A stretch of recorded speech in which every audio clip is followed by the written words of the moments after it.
akala ko wala ka na.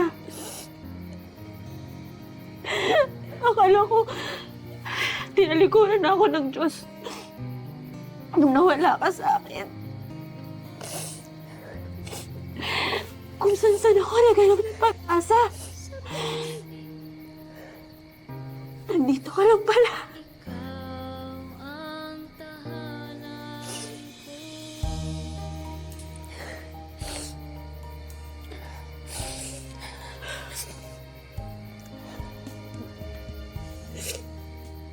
Tawarin mo.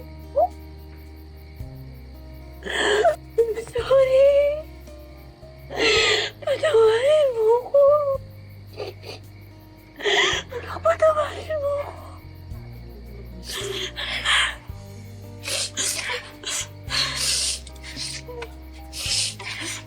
Hindi niyo naman po kasalanan. Unang pagkikita pa lang po natin, ang gaana po ng pakiramdam ko po sa inyo. Kaya nga po ako lapit po sa inyo, di ba? Ako din, anak. Ganon din yung naramdaman ko sa'yo. Mahal na mahal kita.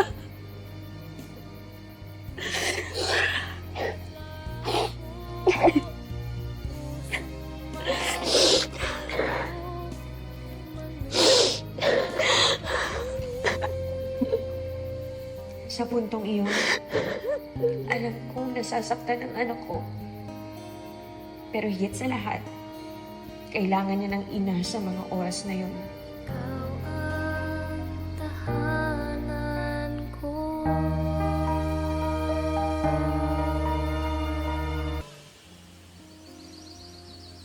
Ay, ito, tinan mo ng baby ka. Ang lusog-lusog mo. At saka, ang lakas-lakas mong magatas sa akin. Talaga po. Oo. Tuluyan na kaming iniwan ni nanay dahil sa aksidente. Hanggang ngayon naman. Pero nadagdagan naman ang pamilya namin sa pagbabalik ng aking anak. Ito ang himbing ng tulog mo dito. Walang tulog ko po dyan. Tinan mo, ang ganda-ganda Si mo. Ate Vivian naman, Alam mo, nung baby nakulong ka, dahil sa kamukha mo kanyang ako. nagawa. Hanggang Pero ngayon gayon pa naman rin, po eh. hindi ko ipagkait ang anak Parang ko sa halo kanya. ni. Naging mabuting ina rin siya sa aking anak. Ang dami ko pong baby pictures. Ganda-ganda mo.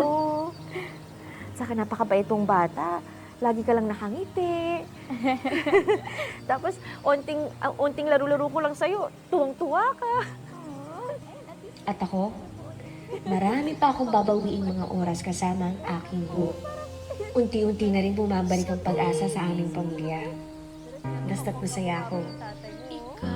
I finally found hope. Maraming salamat sa pagsama sa ating istorya sa Tadhana. Nakaka-relate ka ba sa ating mga bida? Nako, i-comment mo na yan para sa iba't ibang kwento na punong-puno ng pag-asa at inspirasyon. Mag-subscribe na sa GMA Public Affairs at YouTube channel. I-click na rin ang bell button para lagi kang updated sa pinakabagong storya ng Tadhana.